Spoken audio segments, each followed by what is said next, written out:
मुसलमान बात करता है भाईचारे की, एकता की, उसे आगे आना चाहिए। अगर वो फिलिस्तीन का झंडा लेकर के चलता है तो बांग्लादेश के अंदर मुसलमानों के खिलाफ भी सड़कों पे उतरो जो हिंदुओं पे अत्याचार कर रहे हैं।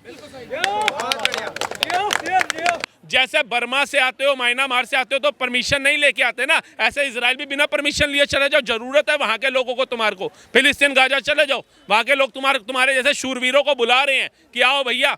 कब तक दिल्ली भारत के अंदर इस सेना को पत्थर मारोगे, पुलिस वालों को पत्थर मारोगे, इधर आकर के इजराइल की तरफ पत्थर फेंको। जाओ ना उधर तो नहीं जाते ये लोग। फिलिस्तीन गाजा से हमें क्या लेना देना है?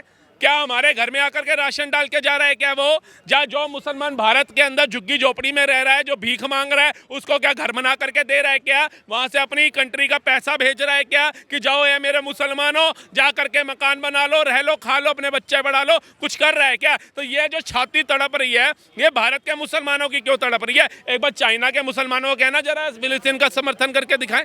बम्बू दे देता है चाइना अंदर अच्छे से। वंदे भारत, नमो भारत जैसी लग्जरी ट्रेनें और होनी चाहिए। अहमदाबाद से मुंबई तक बुलेट ट्रेन चलाई जानी है।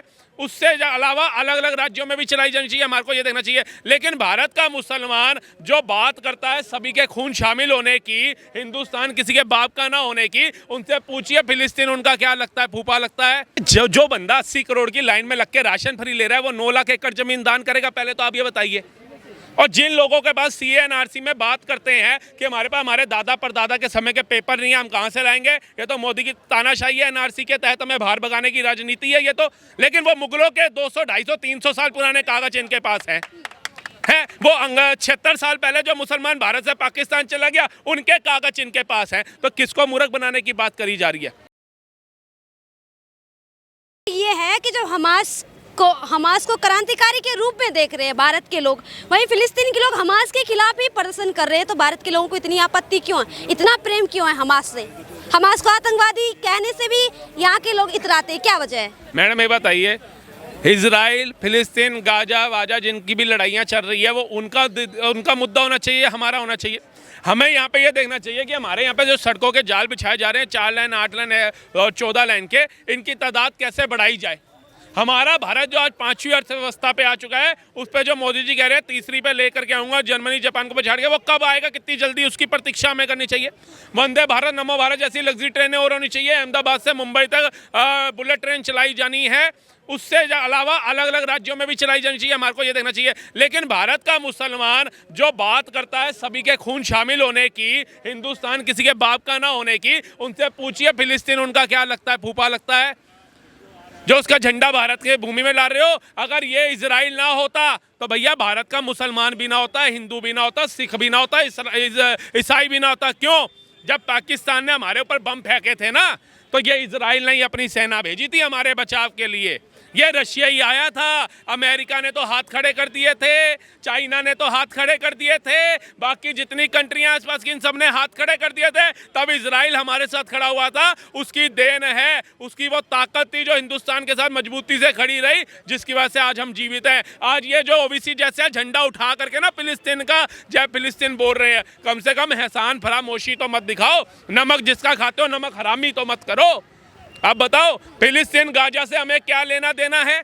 क्या हमारे घर में आकर के राशन डाल के जा रहा है क्या वो? जो मुसलमान भारत के अंदर झुग्गी झोपड़ी में रह रहा है, जो भीख मांग रहा है, उसको क्या घर बना करके दे रहा है क्या? वहां से अपनी कंट्री का पैसा भेज रहा है क्या कि जाओ ये मेरे मुसलमानों, जा करके मकान बना लो, रह लो, खा लो, अपने बच्चे बढ़ा लो? कुछ कर रहा है क्या? तो ये जो छाती तड़प रही है, ये भारत के मुसलमानों की क्यों तड़प रही है? एक बार चाइना के मुसलमानों को कहना जरा फिलिस्तीन का समर्थन करके दिखाएं।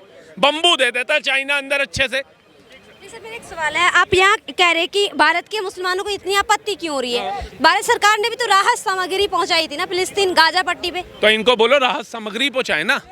राहत सामग्री क्या है कि अगर कोई भूखा है, भूखे का पेट भरना। अब हमारे तो भारतीय संस्कृति में ये लिखा हुआ है कि कोई आपके घर आ जाए तो प्यासे को पानी जरूर पिलाना, चाहे तुम्हारे घर तुम्हारा दुश्मन भी आ जाए उसे भी पानी पिलाए बिना मत जान देना। अब जो हमारी भारतीय संस्कृति, हमारे सनातन धर्म में लिखा हुआ है, हमारे शास्त्र वेदों में लिखा है, हम उसके विपरीत कैसे हो जाए?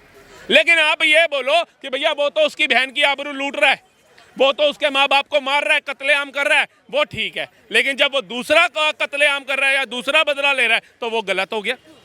इजराइल में किसने कहा था फिलिस्तीन को न्योता भेजा था? इजराइल के नागरिकों ने आकर के हमारे यहाँ पे बम विस्फोट कर जा, आकर के हमारी बहन बेटियां छोटी छोटी बच्चियों को उठा करके ले जा और बलात्कार कर। इजराइल ने न्योता भेजा था, जब तुम गलत करोगे तो गलत का खामियाजा भुगतने के लिए भी तैयार रहना। आज यूपी के अंदर कोई बहन बेटी को छेड़ता है ना, तो योगी जी न्योता नहीं देते आके छेड़, जब वो अपनी मन बुद्धि से छेड़ता है तो टांग उसी की तोड़ी जाती है जिसने छेड़ा होता है। लेकिन ये जो कहा जा रहा है कि इजराइल मानवता के साथ फिलिस्तीनियों को कुचल रहा है, मार रहा है, उस पर क्या कहेंगे? मैडम एक बात बताइए, आज अगर हमने पंडित जवाहरलाल नेहरू को चुना, इंदिरा गांधी जी को चुना, राजीव गांधी को चुना, मनमोहन सिंह जी को चुना, इन सबको हमने बड़े बड़े लीडरों को चुना, अब नरेंद्र मोदी जी को भी चुना, अटल जी को भी चुना, जब हमें लगता है कि हमारा नेता जो है हमारे देश के फैसले ले रहा है तो वो बाय 1 2 3 4 5 बार जीतता रहता है। लेकिन जब हमें पता चलता है कि एक विधायक भी होता है ना, वो भी क्षेत्र में काम नहीं करता, तो हम उसको बदल देते हैं ना कि हमारे मतलब का काम नहीं हो रहा क्षेत्र में, ये सिर्फ भ्रष्टाचार के अलावा कुछ नहीं कर रहा। तो जब इजराइल की सेना ने आज तक उस राष्ट्रपति को चुना हुआ है, फिलिस्तीन और गाजा के अंदर जिस प्रधानमंत्री राष्ट्रपति के नेतृत्व में इजराइल के ऊपर हमला हुआ, तो उसको क्यों नहीं बदलने का काम किया उस वर्ग के नागरिकों ने? क्यों नहीं बदला? बदल देते सही टाइम से, तब तो वो बड़ा बल्ले बल्ले कर रहे थे, बड़ी उसकी वाहवाही कर रहे थे, जैसे आजकल भारत के मुसलमान कर रहे हैं फिलिस्तीन की। ये तो मोदी बैठा है, ये तो ठप्पा हिंदुस्तान का लग जाता है इनके ऊपर, नहीं तो इजराइल एक बम इनके पिछवाड़े में भी छोड़ देगा और बता देगा, आओ भैया फिलिस्तीन मैं तुम्हारे को कराता हूँ कैसे झंडा चलाया जाता है।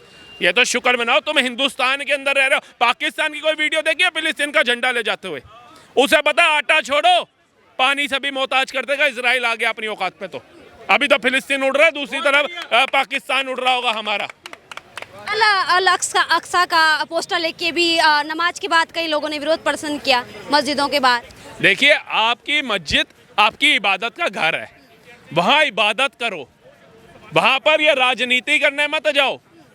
क्या मस्जिद के अंदर आपको इबादत के लिए दी जाती है? मंदिर के अंदर हमारे को अपने इष्ट को पूजने के लिए जगह दी जाती है, चर्च के अंदर ईसाइयों को दी जाती है, गुरुद्वारे में सिखों को दी जाती है, लेकिन वहाँ जाकर के राजनीति करना, फिलिस्तीन का झंडा फहरा देना, ये कहाँ का मानवता का उद्धार दे रहे हो? आप अपने देश के प्रधानमंत्री के मुताबिक चलोगे या अपनी बुद्धि से चलोगे? आप भारत के संविधान के हिसाब से चलोगे या अपनी बुद्धि के हिसाब से चलोगे? अपनी बुद्धि के हिसाब से चलना है तो एक काम करो, जैसे बर्मा से आते हो, म्यांमार से आते हो तो परमिशन नहीं लेके आते ना, ऐसे इजराइल भी बिना परमिशन लिए चले जाओ। जरूरत है वहाँ के लोगों को, तुम्हारे को फिलिस्तीन गाजा चले जाओ, वहाँ के लोग तुम्हारे जैसे शूरवीरों को बुला रहे हैं कि आओ भैया। कब तक दिल्ली भारत के अंदर इस सेना को पत्थर मारोगे, पुलिस वालों को पत्थर मारोगे? इधर आकर के इजराइल की तरफ पत्थर फेंको, जाओ ना उधर, उधर तो नहीं जाते ये लोग। सर, भारत में नमाज के बाद भी तो मुस्लिम्स विरोध कर रहे हैं, काली पट्टी बांध के विरोध प्रदर्शन दर्ज कर रहे हैं। अब मैडम एक बात बताओ, हमारे 7 दिन तो देवी देवताओं के ही होते हैं। अब सोमवार को शुरू आ जाओ, महादेव का दिन है हमारे सोमवार, कल हनुमान जी का दिन है, ठीक है, बुधवार को गणपति जी का दिन है, और वीरवार को गुरु जी का मतलब विश्वकर्मा डे मान लो, कोई भी हमारे जितने गुरु हुए वशिष्ठ मान लो, उनका पूजन का दिन है। शुक्रवार को माँ संतोषी जी का दिन है, शनिवार को शनि महाराज का दिन है। अब हम सड़कों पे ना 7 दिन बैठना शुरू कर देते हैं, तो आप इसकी इजाज़त देंगे या हमारा संविधान इसकी इजाज़त देगा? जब मस्जिदें बनी हुई हैं तो आप मस्जिद के अंदर करो, और मस्जिद के बाहर अंदर भी जगह जैसे पूरी हो जाती है, आप बरामदे में आओ, बरामदे के बाद जो वो बना होता है सीढ़ियाँ, उस पर बैठ जाओ। आप सड़क पे ही बैठ जाओगे। अब मैं कहता हूँ सड़क पे आप ये मत सोचो, किसी का भी तो परिवार एम्बुलेंस में जा रहा हो सकता है इमरजेंसी के अंदर। फिर अगर कांवड़ यात्रियों के लिए एक सड़क दी जाती है तो एक्सप्रेसवे खाली करा दिए जाते हैं, उस पर एक कांवड़ी नहीं चढ़ने देते, नहर वाले रास्ते पे डाल दिया जाता है कांवड़ियों को कि चाहे उधर खाने पीने की दुकान हो ना हो, उधर पानी की दुकान हो ना हो, लेकिन एक राज्य की सब उसको देखते हुए, सिस्टम को देखते हुए आप लोग वहाँ से जाइए। तब तो नहीं होता, तब कोई कांवड़िया कहता है भैया ये योगी जी तो हिंदुओं की सरकार है, हमें नहर वाले रास्ते पे डाल दिया, हम तो बाईपास से जाएंगे। लेकिन फिर इतनी विरोधाभास क्यों है, इतना क्यों आपत्ति है, क्यों इतनी शिकायतें हैं सरकार से? जैसे वक्फ बोर्ड को लेके भी अभी ये कह रहे हैं कि वक्फ बोर्ड संशोधन इसीलिए ला जा रहा है क्योंकि सरकार जमीन हड़पना चाहती है वक्फ की। अरे जो बंदा 80 करोड़ की लाइन में लग के राशन फ्री ले रहा है, वो 9 लाख एकड़ जमीन दान करेगा? पहले तो आप ये बताइए। और जिन लोगों के पास CA NRC में बात करते हैं कि हमारे पास हमारे दादा परदादा के समय के पेपर नहीं है, हम कहाँ से लाएंगे, ये तो मोदी की तानाशाही है, NRC के तहत हमें बाहर भगाने की राजनीति है ये तो। लेकिन वो मुगलों के 200, 250, 300 साल पुराने कागज इनके पास हैं। वो 76 साल पहले जो मुसलमान भारत से पाकिस्तान चला गया, उनके कागज इनके पास हैं। तो किसको मूर्ख बनाने की बात करी जा रही है? 80 करोड़ में राशन चाहिए, क्यों? मुसलमान गरीब है। अरे 9 लाख एकड़ जमीन दान कर सकता है, गरीब है? काय का गरीब है वो? इतनी जमीन अडानी अंबानी के पास नहीं होगी। तीसरे नंबर की सबसे ज्यादा जमीन हड़प के बैठा है, और चलिए उसका कोई यूज तो कर। अगर आज हमारे मंदिर हैं, मठ हैं, तो वो कैंसर पीड़ित अस्पताल चला रहे हैं, स्वास्थ्य केंद्र चला रहे हैं, सरकार को टैक्स दे रहे हैं, लोग गरीबों को खाना खिलाने का काम कर रहे हैं। वक्फ बोर्ड कौन से गरीब को खाना खिला रहा है बताइए? कौन से वक्फ बोर्ड के नाम का भंडारा चल रहा है? कौन सा वक्फ बोर्ड के नाम का भंडारा चल रहा है? कोई एक भंडारे का नाम बताइए मुझे। कौन सा वक्फ बोर्ड किसी गरीब मुसलमान के लिए छत बना करके दे रहा है बताइए? ये सिर्फ जमीनें कब्जने के अलावा और कोई उद्देश्य नहीं है। और मुसलमान भी इसके अंदर जितनी जल्दी समझ जाएगा उतना अच्छा होगा। जो मुसलमान बात करता है भाईचारे की, एकता की, उसे आगे आना चाहिए। अगर वो फिलिस्तीन का झंडा लेकर के चलता है तो बांग्लादेश के अंदर मुसलमानों के खिलाफ भी सड़कों पे उतरो जो हिंदुओं पे अत्याचार कर रहे हैं। ये दोगली मानसिकता मत दिखाओ। यहाँ तो भाईचारा भाईचारा, एक तरफ चारा लालू खा गया भैंसों का, और ये भाई बना करके हमारा चारा निकाल रहे हैं। लेकिन सर क्या वजह है फिर ओवैसी जैसे नेता क्यों फिर वक्फ अमेंडमेंट का विरोध कर रहे हैं? अगर वक्फ अमेंडमेंट में कोई खामियां नहीं है तो भैया वो एक तो और ये भी कह रहे हैं कि गैर मुस्लिम मेंबर को ऐड करने की जरूरत ही क्यों है वक्फ बोर्ड में? तुम वो तिरुपति बालाजी में जहाँ पे वो लड्डुओं में मांस डाल के और चर्बी का तेल डाल के मिलाया था, वहां पे तुम डाल दो उनको बीच में, भाईचारे की मिसाल दो, गंगा जमुना तहजीब दो। लेकिन अगर वक्फ बोर्ड में डालने की बात होगी तो तुम्हें मिर्ची क्यों है?